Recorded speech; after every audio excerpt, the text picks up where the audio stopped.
ಅಸ್ಸಲಾಮು ಅಲೈಕುಮ್. Welcome back to my channel HR foods. ಮೊಸರು ವಡೆ ಹೇಗೆ ಮಾಡೋದಂತ ನಾನು ನಿಮ್ಮ ಜೊತೆ ಶೇರ್ ಮಾಡ್ತೇನೆ. ತುಂಬಾ ಈಸಿ ಮಾಡಲಿಕ್ಕೆ.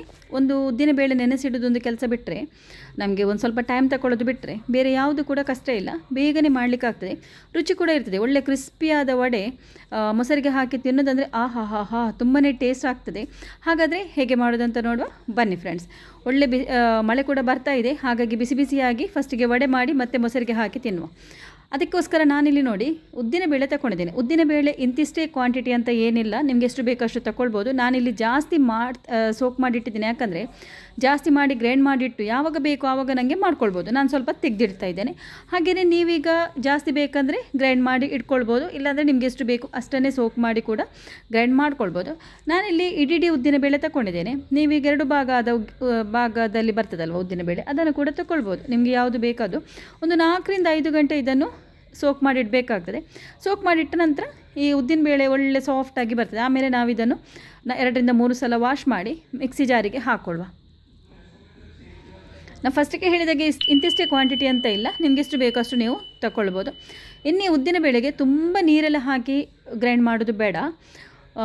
ನಮಗೆ ಗ್ರೈಂಡ್ ಮಾಡಲಿಕ್ಕೆ ಎಷ್ಟು ಅಗತ್ಯ ಇದೆ ಅಷ್ಟೇ ಹಾಕಿ. ನಾನಿಲ್ಲಿ ಇಷ್ಟು ಉದ್ದಿನ ಬೇಳೆಗೆ ಸಣ್ಣದೊಂದು ಗ್ಲಾಸಲ್ಲಿ 1 ಗ್ಲಾಸ್ ನೀರಿಲ್ಲಿ ಮಾತ್ರ ನಾನು ಇಲ್ಲಿ ಆ್ಯಡ್ ಮಾಡಿದೆ.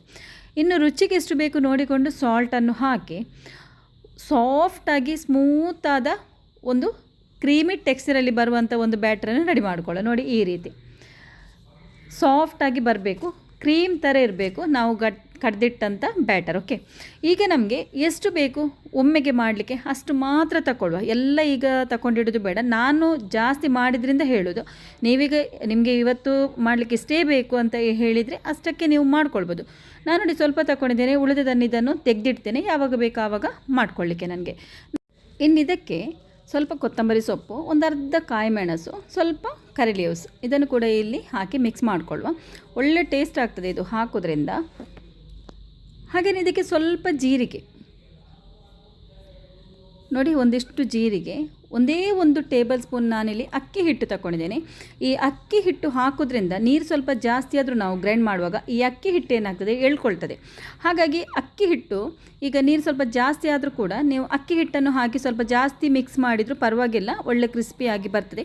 ಅಕ್ಕಿ ಹಿಟ್ಟು ಹಾಕುವ ಉದ್ದೇಶ ಯಾಕಂದರೆ ಒಳ್ಳೆ ಕ್ರಿಸ್ಪಿಯಾಗಿ ಬರಲಿ, ಹಾಗೆಯೇ ಸ್ವಲ್ಪ ನೀರು ಕೂಡ ಸೋಕಾಗಲಿ ಅಂತೇಳಿ ಎಕ್ಸ್ಟ್ರಾ ಇದ್ದದ್ದು.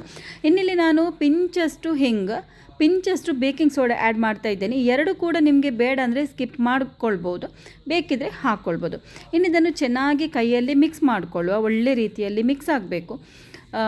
ತುಂಬ ಹೊತ್ತು ಮಿಕ್ಸ್ ಮಾಡಬೇಕಂತ ಏನಿಲ್ಲ, ನಾವೀಗ ಹಾಕಿದ ವಸ್ತು ಮಿಕ್ಸ್ ಆದರೆ ಸಾಕು, ಅಲ್ಲಿ ತನಕ ನಾವು ಮಿಕ್ಸ್ ಮಾಡಿಕೊಳ್ಬೇಕು. ಈಗ ನೋಡಿ ಇಲ್ಲಿ ಕನ್ಸಿಸ್ಟೆನ್ಸಿ ನಿಮಗೆ ಕಾಣ್ತಾ ಉಂಟಲ್ಲ, ಇಷ್ಟೇ ಹೀಗೇ ಇರಬೇಕು.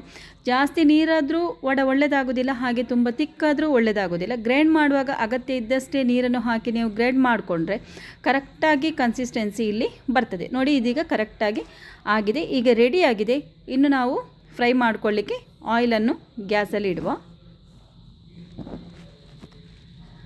ಇಲ್ಲಿ ನಾನು ಗ್ಯಾಸಲ್ಲಿ ಆಯಿಲ್ ಇಟ್ಟಿದ್ದೇನೆ, ಬಿಸಿ ಆಯಿತು. ಬಿಸಿ ಆದ ಕೂಡಲೇ ಸ್ವಲ್ಪ ಹಾಕಿ ನೋಡಿ ಈ ರೀತಿ. ಅದೇನಾಗ್ತದೆ, ಸ್ವಲ್ಪ ಹಾಕಿದ ಕೂಡಲೇ ಮೇಲೆ ಬರ್ತದೆ, ಆವಾಗ ಕರೆಕ್ಟಾಗಿ ಎಣ್ಣೆ ಬಿಸಿಯಾಗಿದೆ ಅಂತ ಅರ್ಥ. ಆ ರೀತಿ ಆದ ನಂತರನೇ ವಡೆಗಳನ್ನೆಲ್ಲ ಹಾಕ್ಕೊಂಡ್ಬಿಡಿ. ಆಯಿಲಿಗೆ ನೀವು ಬಿಸಿ ಆಗದೆ ನೀವೀಗ ಹಾಕಿದರೆ ಈ ವಡೆ ಎಲ್ಲ ಎಣ್ಣೆಯನ್ನು ಎಳ್ಕೊಳ್ತದೆ. ಎಣ್ಣೆ ಎಲ್ಲ ಎಳ್ಕೊಂಡು ತುಂಬ ತಿನ್ನುವಾಗ ಎಣ್ಣೆ ಥರ ಬರ್ತದೆ. ಹಾಗಾಗಿ ಬಿಸಿ ಎಣ್ಣೆಗೆ ಹಾಕಿದರೆ ಏನಾಗ್ತದೆ, ಎಣ್ಣೆ ಅಷ್ಟು ಎಳ್ಕೊಳ್ಳೋದಿಲ್ಲ, ಗೊತ್ತಾಯ್ತಾ? ಹಾಗಾಗಿ ಎಣ್ಣೆ ಒಳ್ಳೆ ಬಿಸಿಯಾದ ನಂತರನೇ ಈ ವಡೆಗಳನ್ನೆಲ್ಲ ಹಾಕ್ಕೊಳ್ಬೇಕು. ಮತ್ತು ಇದನ್ನು ಹೈ ಫ್ಲೇಮಲ್ಲೇ ಮಾಡ್ಕೊಳ್ಬೋದು, ಲೋ ಫ್ಲೇಮ್ ಮಾಡೋದು ಮೀಡಿಯಮ್ ಮಾಡೋದು ಏನು ಬೇಕಾಗಿಲ್ಲ. ಇದನ್ನು ನಾವು ಹೈ ಫ್ಲೇಮಲ್ಲೇ ಮಾಡ್ಕೊಳ್ಬೋದು, ಯಾಕಂದರೆ ನಾವಿದು ಸಣ್ಣದಾಗಿ ಹಾಕ್ತಾ ಇದ್ದೇವೆ, ಹಾಗಾಗಿ ಒಳಗಿಂದ ಬೇಗನೆ ಕುಕ್ ಆಗ್ತದೆ. ಹಾಗಾಗಿ ಇದನ್ನು ನಾವು ಹೈ ಫ್ಲೇಮಲ್ಲೇ ಮಾಡ್ಕೊಳ್ಬೋದು. ನಿಮಗೆ ನನ್ನ ಈ ರೆಸಿಪಿ ಇಷ್ಟ ಆಯ್ತಂದರೆ ಲೈಕ್ ಮಾಡಿ, ಶೇರ್ ಮಾಡಿ ಫ್ಯಾಮಿಲಿ ಫ್ರೆಂಡ್ಸ್ ಜೊತೆ ಎಲ್ಲ. ಹಾಗೆ ನನ್ನ ಚಾನಲ್ಗೆ ಹೊಸಬರಾಗಿದ್ದರೆ ಇನ್ನೂ ಕೂಡ ಸಬ್ಸ್ಕ್ರೈಬ್ ಮಾಡಿಲ್ಲ ಅಂದರೆ ಪ್ಲೀಸ್ ಸಬ್ಸ್ಕ್ರೈಬ್ ಮಾಡದೆ ಹೋಗಬೇಡಿ. ಸೈಡಲ್ಲಿ ಬೆಲ್ ಐಕನ್ ಇದೆ, ಅದನ್ನು ಕೂಡ ಪ್ರೆಸ್ ಮಾಡಿ ನನ್ನ ರೆಸಿಪಿದು ನೋಟಿಫಿಕೇಶನ್ ಬರ್ತದೆ. ಓಕೆ, ಇನ್ನಿದು ಒಳ್ಳೆ ಗೋಲ್ಡನ್ ಬ್ರೌನ್ ಆಗಬೇಕು, ಅಲ್ಲಿ ತನಕ ನಾವಿದನ್ನು ಫ್ರೈ ಮಾಡ್ಕೊಳ್ಬೇಕು. ಮತ್ತು ಇದು ಬೇಗ ಕೂಡ ಆಗ್ತದೆ, ನಾವೀಗ ಹೈ ಫ್ಲೇಮಲ್ಲೇ ಮಾಡೋದ್ರಿಂದ ಬೇಗ ಕೂಡ ಆಗ್ತದೆ.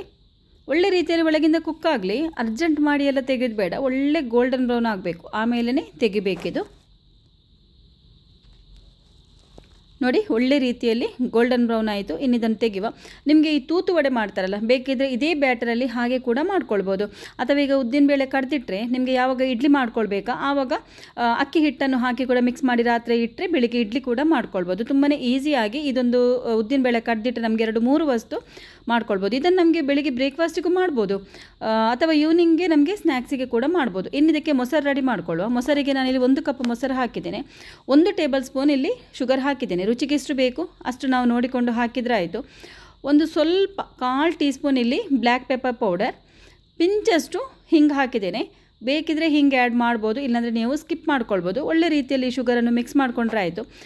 ಪೌಡರ್ ಶುಗರ್ ಇದ್ದರೆ ನೀವು ಅದನ್ನು ಕೂಡ ಹಾಕ್ಕೊಳ್ಬೋದು, ಬೇಗನೆ ಮಿಕ್ಸ್ ಆಗ್ತದೆ. ಈಗ ಒಳ್ಳೆ ರೀತಿಯಲ್ಲಿ ಮಿಕ್ಸ್ ಆಯಿತು. ಇನ್ನು ನಾವು ಮಾಡಿದ ಗರಿಗರಿಯಾದ ವಡೆ ಇದಕ್ಕೆ ಹಾಕ್ಕೊಂಡು ಬಿಡುವ.